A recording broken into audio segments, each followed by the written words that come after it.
یاد رکھیے شب بارات منانا بالکل بھی جائز نہیں ہے، یہ حرام ہے۔ شب بارات منائی نہیں جائے گی، بلکہ شب بارات میں عبادت کر کے اس کی فضیلت حاصل کی جائے گی۔ شب بارات آپ کو پتہ ہے کون مناتے ہیں؟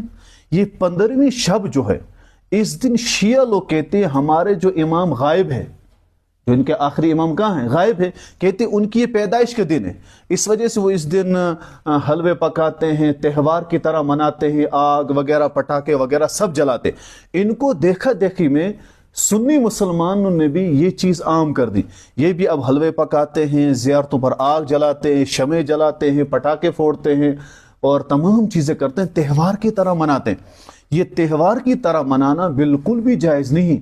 یاد رکھیے اس کی جو فضیلت اگرچہ ضعیف احادیثوں ثابت ہے، لیکن فضیلت ثابت ہے اس کی۔ اس رات کو عبادت کی جائے گی، اس رات میں اللہ تعالیٰ سے مانگا جائے گا۔ نبی اکرم صلی اللہ علیہ وسلم نے جیسے فرمایا، اس میں اللہ تعالیٰ گناہوں کی مغفرت فرماتے ہیں، اور سورہ دخان میں فیہا یفرق کل امر حکیم، اس میں تمام معاملے طے ہوتے ہیں، اللہ تعالیٰ ہر ایک کی بخشش فرماتے ہیں۔ یا اس رات نبی اکرم صلی اللہ علیہ وسلم جنت البقیع میں جاتے تھے دعائے مغفرت کے لیے۔ یہ سب چیزیں ثابت ہے نبی اکرم صلی اللہ علیہ وسلم سے، تو ہم اس رات میں عبادت کر سکتے ہیں گھروں میں جا کر۔ دیکھو اگر ہم دیکھیں گے شب کرنے کے 3 طریقے، ان میں سے سب سے بہتر کون سا طریقہ؟ پہلا طریقہ، ہم عشاء پڑھیں اور صبح کی نماز جماعت کے ساتھ پڑھیں اور باقی پورے رات سوتے رہیں۔ یہ ایک شب کا طریقہ ہے، کیونکہ نبی اکرم صلی اللہ علیہ وسلم فرمایا جو عشاء اور صبح کی نماز جماعت کے ساتھ پڑھے گا اسے پورے رات کا کیا ملتا ہے؟ ثواب ملتا ہے۔ ایک طریقہ۔ نمبر 2، ہم پوری رات جاگتے رہیں۔ نمبر 3، ہم عشاء کے فلفور سو جائے، آخری پہر میں اٹھے، 2 بجے یا 2:30 بجے اٹھے، پھر عبادت کریں۔ ان 3 طریقوں میں سے سب سے بہترین طریقہ ہے کہ عشاء کے بعد فلفور سوئے اور آخری پہر میں اٹھے۔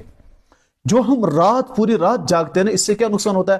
ہم پوری رات جو جاگے، جو اصلی وقت ہے، آخری وقت، آخری پہر، اس میں ہم ڈھیلے ڈالے ہو جاتے ہیں، کمزوری آتی ہے، نیند آ جاتی ہے، عبادت میں سستی آ جاتی ہے، وہ چستی نہیں رہی، تو پھر عین موقع پر یا تو یہ باہر گھومتا ہے یا سو جاتا ہے، پھر صبح کی نماز پڑھتا ہی نہیں۔ بہتر یہ کہ ہم عشاء کے بعد فلفور سو جائے، آخری پہر میں اٹھے۔ اب اگر کسی کے اندر زیادہ طاقت پوری رات جاگا رہے، لیکن مسجدوں میں جا کر اب جمع غفیر، پھر اخ نون چائے، پتہ ہم حلوہ، پتہ نیم کلچ، پتہ نیم فلانی چائے، پتہ گو مولوی صاحب اخ تقریر، پتہ بیاکھ تقریر، پتہ تریم تقریر، پھر یہ سلسلہ یہ شرعاً ثابت نہیں۔ اور یہ جو آگ جلاتے، پچھلے سال بھی وہ قبرستان کو آگ لگی تھی ہمارے یہاں ساؤتھ کشمیر میں، اس طرح آگ جلانا، یہ سب چیز زیارتوں پر یہ بالکل بھی جائز نہیں۔ اور مجمع ہو کر قبرستان جانا یہ بھی جائز نہیں، بلکہ آپ جائے، ایک جائے، دوسرا جائے، اپنے طرف سے انسان کوئی قبرستان جا رہا ہے، اس رات انسان کوئی عبادت کر رہا ہے فضیلت حاصل کرنے کے لیے، اللہ تعالیٰ جو معاملے طے کرتے ہیں سہال کے، وہ تمام چیزیں، ان تمام چیزوں کو حاصل کرنے کے لیے انسان کر سکتا ہے، تو اس کی فضیلت ثابت ہے۔